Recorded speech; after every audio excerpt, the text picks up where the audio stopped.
Salut à tout le monde, on se retrouve sur la chaîne YouTube du Journal du Real. On va parler mercato. Cette fois-ci, pas de profil de joueur aujourd'hui. Ça sera une petite vidéo mercato. On va faire le point sur tous les dossiers chauds qu'il y a autour du Real Madrid, les Euro, les petites rumeurs Calafiori là, qui sont sorties. Le joueur italien qui réalise pardon, un très bel Euro. On va parler aussi des départs de Nacho et de Joselu rapidement en début de vidéo. Pour cela, comme d'habitude, je suis avec Pablo. Pablo, comment ça va? Bah écoute, ça va très bien et toi, Game? Oh, ça va, hein. Pour l'instant, toujours à l'Euro, donc tout se passe bien, hein. Bon, rapidement, les départs de Joselu et Nacho sont actés. On a eu pour Nacho des rumeurs de longue date. Pour Rosselló, quelque chose qui s'est fait beaucoup plus rapidement. Est-ce que, Qu'est-ce que tu as à dire dessus, maintenant que c'est officiel? Bon, bah, que c'est leur propre décision de quitter le club. Nacho, on le savait déjà depuis un moment. Au départ, ça devait être les États-Unis, la MLS. Mais voilà, visiblement, la MLS n'avait pas les sous pour attirer Nacho. Donc, il a logiquement choisi l'Arabie Saoudite. Si je dis pas de bêtises, c'est le club qui vient de monter et qui a beaucoup d'argent.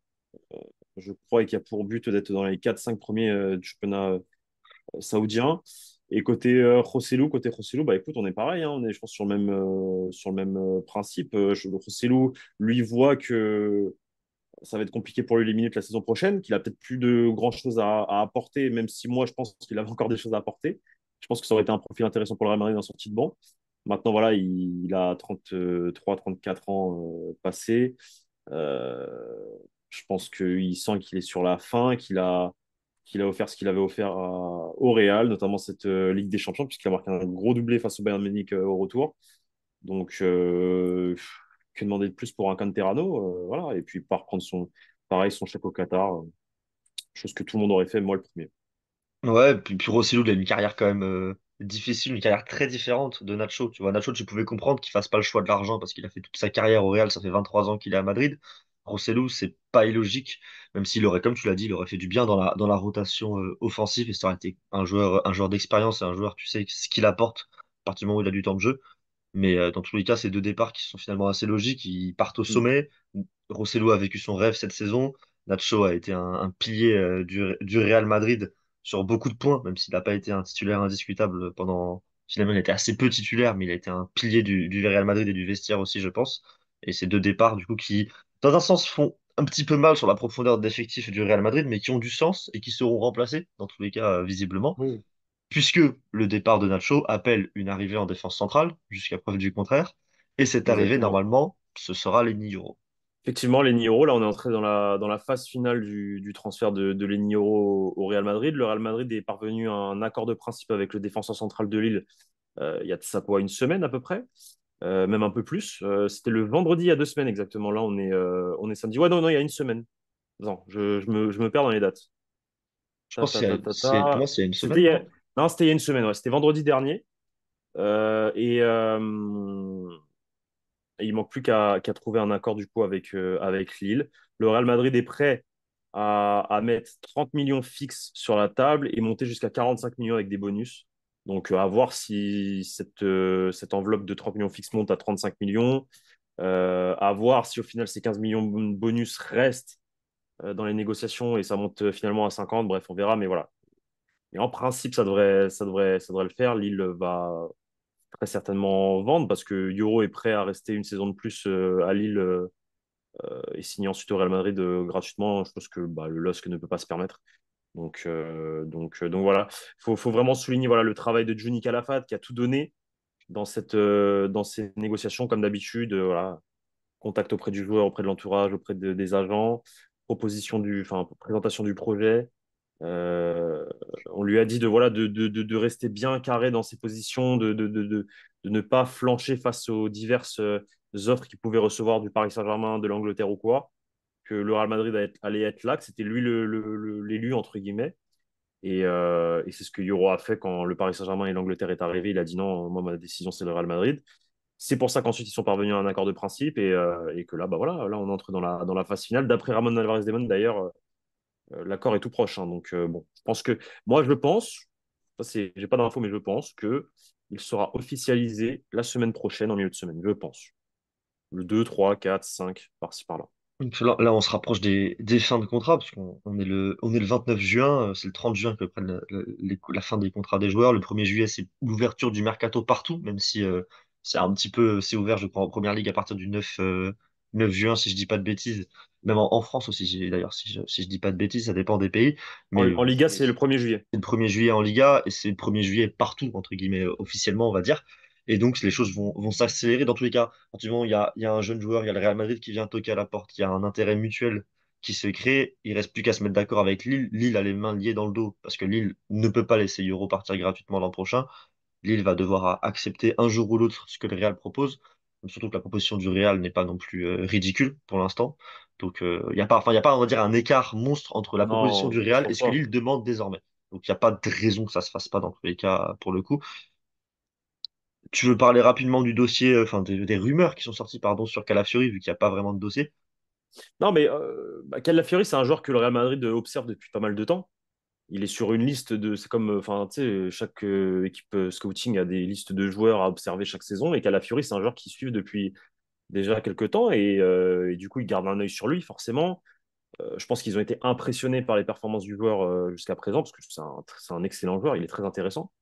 Maintenant, l'objectif, c'est les Nioro.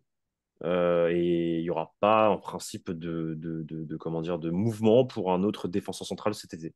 Voilà, on partirait que sur les Nioro, step by step, comme souvent avec le Real Madrid, chaque chose en son temps. Après, peut-être qu'à terme, dans un an, 2 ans, le Real Madrid aura besoin d'un autre défenseur central et ils iront peut-être voir du côté de Calafiori. Ouais. Mais c'est la position du Real Madrid, en tout cas, c'est ce qu'ils font comprendre ces dernières heures.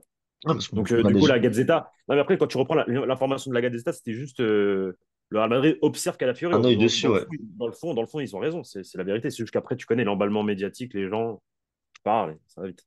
Et tu sais que on sait que le Real aussi aime recruter sur les grands tournois internationaux également, hein. Pense à des C'est déjà Toni arrivé, Kroos, des effectivement. James, des Keylor Navas. Il y a quand même beaucoup de noms. Si on regarde à chaque Mm. fois, à chaque grande compétition, il y a un ou deux noms parfois qui, par été, qui sont recrutés par le Real Madrid. On sait qu'ils ont un œil dessus. Mais là, les choses sont tellement avancées avec Euro et le transfert a quand même beaucoup de sens que lui, enfin, l'info est qu'il n'y a pas vraiment de lien avec Non, Calafiori. il y Enfin, il a, n'y a pour pas le moment, il n'y a d'approche rien. directe, en tout cas, ou de choses concrètes, et c'est C'est ça. logique parce que les choses sont avancées avec Euro et le Real n'a pas besoin de deux défenseurs centraux à ce mercato dans tous les cas. Exactement. Autre dossier, Exactement. Alphonso Davies. Ouais. Là, des contacts existent pour le coup. Il y a même un Alors, accord verbal. voilà, c'est ce que j'allais dire, c'est que Alphonso Davies, selon ce qu'on sait, c'est qu'il y a un accord verbal avec le joueur depuis pas mal de temps. Maintenant, on le sait aussi, Compagnie est arrivé. Compagnie a fait comprendre au joueur qu'il était important dans sa structure d'équipe. Mais le joueur, j'ai l'impression que le joueur veut partir. Le joueur veut partir, même si Compagnie, les mots de Compagnie ont dû faire plaisir, etc. Et ce qui est bizarre, c'est qu'il a été semi-ouvert à une prolongation apparemment côté Bayern, mais il continue de réclamer beaucoup trop pour le Bayern. Donc, d'ailleurs, somme d'argent que le Real Madrid n'offrira jamais à Alphonso Davies, parce que je crois qu'on parlait d'à peu près 20 millions bruts. Euh, Maintenant, c'est pareil. Là, par contre, il n'y a aucun accord de principe avec le joueur, donc ça veut dire qu'on n'est pas du tout encore dans une phase finale au Caucase. Là, il faut vraiment mesurer les temps. Et comment tu mesures les temps? Bah, tout simplement parce que le Bayern, pour le moment, n'est pas ouvert à un transfert. C'est pourquoi je pense que le Real Madrid, ces derniers jours, dernières semaines, a fait fuiter dans la presse, et notamment par le biais de José Félix Diaz, que le Real Madrid n'était plus intéressé par Alphonso Davies. Donc c'est factuel. Je pense que c'est quelqu'un au club qui a dit ça, José Félix Diaz. Mais est-ce que c'est pas une stratégie aussi du club pour justement euh, faire croire au Bayern que leur chance est passée de vendre Alphonso Davies alors que l'année prochaine, il partirait gratuitement? Ouais, Donc, je pense que concernant Alphonso Davies, il faut être patient parce que moi, c'est mes sensations. Je pense que le Real Madrid va le signer cet été, mais à ses conditions, je ouais, pense. Enfin, en en fait, tout cas, à part si vraiment le Bayern dit non, quoi. Mais ça me paraîtrait bizarre que le Bayern dise non au mois d'août quand il voit que Alphonso Davies n'a toujours pas prolongé. un Après, nom. s'il prolonge, c'est fini, quoi. Après, dans tous les cas, ce recul, entre guillemets, du Real Madrid sur le dossier, comme tu l'as dit, pour moi, ça peut être deux choses. C'est soit pour mettre la pression sur le Bayern en mode sa porte de sortie est fermée désormais et c'est vous qui avez la pression pour le prolonger. Ça peut aussi être le Real qui a été refroidi par ce que Davis peut demander aussi. Parce que tu parles de 20 millions bruts, le Real va pas vouloir du tout s'aligner sur des demandes pareilles, je pense, pour Alphonso Davis. Donc Le ça peut problème, c'est aussi que être le Real qui a été refroidi dans le dossier, hein. Je pense que ça peut être les quand il y deux. a, quand il y a un accord verbal avec un joueur, malgré tout, tu parles contour d'un contrat, tu dis combien de quantité d'argent tu vas lui offrir, et, non, et Alphonso Davies est d'accord avec ça à la base. Donc ça veut dire que c'est un contrat euh, dont le Real Madrid est toqué aussi. Donc à partir du moment où un joueur veut partir d'un club, je pense qu'il est prêt à faire un effort financier pour partir. Je Et suis que toujours d'accord, logiquement. alors que pour rester dans un club alors qu'il n'a pas spécialement envie de rester, bah forcément il demande une augmentation de contrat. Enfin, chose qui dans tout milieu du Chose qui est tout travail, à fait logique. Et pour le voilà. coup, la situation, surtout avec plus qu'un an de contrat, fait que dans tous les cas, le Real est en position de force dans ces négociations. Le Bayern n'est pas en position de force. Et si les intentions du joueur sont de venir à Madrid et qu'il y a un accord, les choses devraient se faire, comme tu l'as dit. Ta Accord sensation, c'est verbal, que hein. ça va se faire. Et Accord verbal, oui, hein, oui. très important. Accord verbal, Et pas c'est un d'accord de dossier principe. qui est bien moins avancé que Euro et Oui, qui qui pourrait prend du temps. traîner très loin dans le mercato d'ailleurs. Je crois que j'avais dit que je pensais que ça allait finir, que ça pouvait aller tard dans ce mercato et que même si le Real n'aime pas aller finir Ouais, ça dans les derniers jours du ouais, mercato, boucler ouais, des ouais. choses après que la saison ait commencé, moi je pense que c'est un dossier qui va traîner comme ça. Je te confirme qu'au regard de la position du Bayern, je pense que ça va traîner jusqu'au mois d'août, je pense. Prochain dossier, Adrien Rabiot. Des rumeurs sont sorties. Pareil, ça vient d'Italie. Parlons d'abord de l'Argentin. Tu veux qu'on parle de... Ok, bah, on va parler de Franco Mastantuono. Pas facile, va falloir s'y habituer. Parce que bon, l'appeler juste Franco, c'est pas c'est pas la meilleure chose à faire en Espagne. Lui, les Parlons choses de sont assez simples. Craquito. Très jeune Argentin, milieu de terrain. Le Real Madrid qui va recruter une nouvelle pépite sud-américaine, même si ça fait quelques temps qu'ils n'ont pas ramené un Argentin au club. Je sors les petites infos que tu m'as données en off avant, ou Je l'ai dit moi. tu veux les dire? Bah écoute, si tu les as. C'est un transfert qui a été mené par Santiago Solari, le directeur de football, qui est là depuis un an et demi, qui bosse avec Johnny Calafate et José Ángel Sanchez. Voilà, il y est pour quelque chose. Donc c'est un joueur qui a 16 ans, avec lequel il y a déjà un accord, pareil. C'est très avancé, l'équivalent de ligne euro. Donc on est dans la phase finale du transfert également. Le Real Madrid devrait payer la clause, 45 millions. Et c'est un transfert qui risque d'être officialisé dans les prochaines heures, prochains jours, donc à partir du début du mercato en Espagne. Mais par contre, c'est un joueur qui rejoindra le Real Madrid quand il aura 18 ans. Ouais. C'est-à-dire l'été prochain d'ailleurs, je viens d'aller vérifier, il a 16 ans, mais il a Ok. son anniversaire le 14 août. Donc il aura 18 ans le Bah, écoute, 14 août l'an prochain, de donc l'année 14 prochaine. août 2025. Et donc logiquement, il viendra dès l'été prochain au Real Madrid, puisque quand il a Bah, 18 ans, le Real Madrid ne devrait pas le laisser à traîner à River Plate. non, non, non, il intégrera l'équipe le 14 août. Il Voilà. peut pas avant. Bah, dans tous les cas, c'est les choses, bah, ça pour le coup, c'est les normes, Ouais.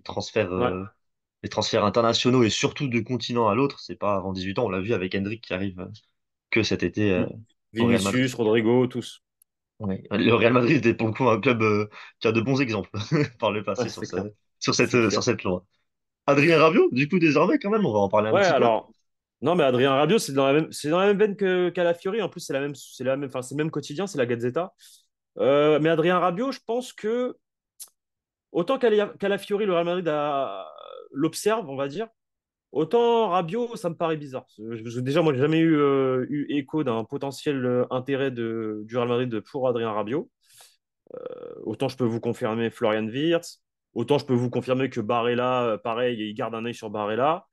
Mais autant Adrien Rabiot, vraiment, moi, j'étais surpris. Et je pense que c'est une technique que les agents font quand ils négocient des prolongations de contrat avec leur club actuel ou quand ils négocient avec la Première Ligue notamment, pour faire augmenter euh, la proposition de contrat de ces clubs-là en leur disant, bah, regardez, la Gazzetta dit qu'il y a le Real qui est derrière nous. Si vous ne nous proposez pas ce que le Real nous propose, eh ben, on va au Real, Ouais, tout c'est simplement. sans doute plus pour faire monter les enchères et un jeu des agents qu'autre chose. C'est ça, Après, je sur pense. le papier, Après, sur le papier, moi, je valide. ça n'a pas non plus, ça a un peu de sens, hein. Parce que Sur... Vas-y, vas-y. t'as beaucoup de talent au milieu de terrain, t'as beaucoup de jeunes, mais tu perds Toni Kroos, tu vas perdre Modric l'an prochain et t'as Modric qui a comme dans tous les cas un petit peu moins de temps de jeu. Rabiot, en joueur, s'il n'arrive pas avec tu sais, avec des prétentions d'être titulaire tout le temps et qu'il accepte parfois d'être mis sur le banc par par des jeunes comme Kamavinga, comme Tchouaméni, comme Valverde, même si Valverde, lui, est moins jeune et sera dans tous les cas titulaire. Mais ça a du sens, hein, comme profil de joueur. En plus, sa zone d'expression, c'est des profils différents, mais sa zone d'expression, c'est un peu celle de Toni Kroos, ça a du sens, moi, je trouve. C'est pas, Non, ça mais n'aurait... Tu me dis Rabiot signe au Real Madrid, je te dis, bah, très bonne recrue, alors, c'est logique, hein. c'est la zone de Toni Kroos, mais c'est pas le même style de jeu que Toni Kroos, mais c'est la zone de Toni Kroos, effectivement. Alors, ça a du sens parce que c'est un joueur expérimenté qui a de la bouteille. Maintenant,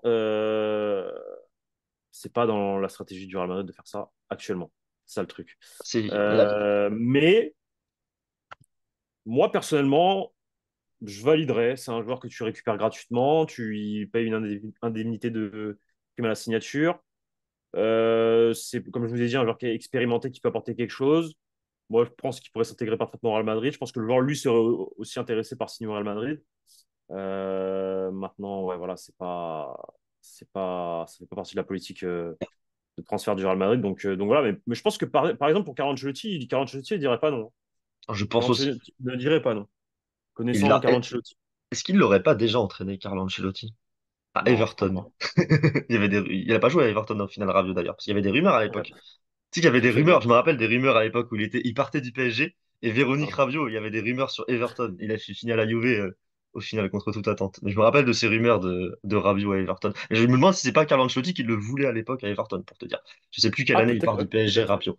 Mais il y a moyen Ah, que ce soit ça. mais au PSG, il l'a pas entraîné? Non, au PSG, je pense pas. Parce que Rabiot, il part Ouais. quand? Il part jeune de Toulouse quand même, hein. C'était en 2000. Ouais, non, c'était un peu tôt. Ouais, c'était tôt. Je pense que c'est tôt. Je pense Ah que non, c'est c'est tôt. trop tôt. C'est trop Non, tôt, parce c'est que même trop tôt. c'était Thiago Motta, Verratti et Matuidi, le milieu de terrain au PSG à l'époque. Après, C'est pas qui l'a après, entraîné. Rabiot devait être chez les jeunes et il devait le connaître quand même. Parce Avant il avait fait un, attends, non, c'est un prêt qu'il avait fait à Toulouse. Bah, Hmm. techniquement, il est arrivé il est revenu de son prêt, il a fait un prêt en saison 2013 à Toulouse. Ouais, donc Donc, c'est ouais, techniquement, il a ouais, dû le il était chez croiser les à jeunes. l'époque en équipe de Il était jeunes, chez les mais jeunes. voilà. On a fait Enfin, le tour, Florian Alex. Wirtz. Ah, Florian Wirtz, oui. Florian Wirtz. Non, mais Merci. Florian Wirtz, ce que je peux vous dire, c'est que bah, ça va être le dossier du journal du Real en 2024-2025. Parce que Florian Wirtz, c'est l'objectif du Real Madrid. Ça, je peux vous l'affirmer, comme je vous ai affirmé en 2022 que Bellingham allait être l'objectif du Real Madrid en 2023. Bah là, c'est dans la même veine. Florian Wirtz, c'est le transfert pour l'été 2025. Et le Real Madrid va tout faire pour le signer l'année prochaine. Donc, bah, on va être très attentif au journal du Real sur Florian Wirtz cette saison. Alors, Voilà. les choses tombent sous le sens avec Florian Wirtz, hein. T'as l'arrivée potentielle de Xabi Alonso, l'un des meilleurs jeunes joueurs sur Terre actuellement. C'est le Real Madrid de l'autre côté. Les choses, ça n'a que du sens pour le coup Exactement. côté Totalement. transfert. Après, maintenant, il faut que les choses se fassent. Mais d'un point de vue extérieur, ça tombe sous le sens de voir Florian Wirtz sous un maillot blanc dans un an. Après, attention à C'est l'embouteillage, hein, ça va en faire du monde, hein. bah, Va c'est ce qu'on falloir faire souhaite au des choix. Real. C'est qu'il va falloir faire des Ouais, choix et mais c'est ce réussir qu'on à veut. vendre derrière, quoi. Parce C'est ce qu'on que veut. tout le monde trouvera sa place entre tous les jeunes joueurs que Real Madrid a recrutés au milieu de terrain et en attaque ces dernières années, pour le coup. Il y a bien un moment où il va falloir trancher, il va y avoir deux, trois mecs qui vont partir. Ou de mettre bien en avant le pouvoir de l'amitié dans le groupe. Peut-être mettre 12 On a joueurs sur fini? la pelouse ou 13 joueurs. Bah écoute, oui, tous les petits dossiers qu'on avait compilés sont traités, donc on a fait le tour. Dites-nous en commentaire ce que vous pensez de tous ces transferts. Après les 1000 euros, on en a déjà beaucoup parlé, mais dites-nous si vous voulez voir Adrien Rabiot au Real Madrid et voir Véronique Rabiot débarquer également par la même occasion. Et sinon, dites-nous, par exemple, si vous pensez que c'est intéressant pour le Real de faire le forcing sur Alphonso Davies. Et parce que vous pensez évidemment de cette opération Florian Wirtz qui est prévue potentiellement pour l'été prochain et qui devrait démarrer côté Real Madrid dès cet été, puisqu'on sait que le Real travaille en sous-marin bien longtemps avant sur ce genre de transfert important avec des grandes sommes engagées. Sur Exactement. ce, merci Pablo, merci à vous d'avoir regardé jusqu'au bout cette petite vidéo Mercato, et puis on se retrouve très bientôt sur la chaîne YouTube du Journal du Real, surtout pour des profils de joueurs prochainement. Merci à tous, ciao! Ciao les gars.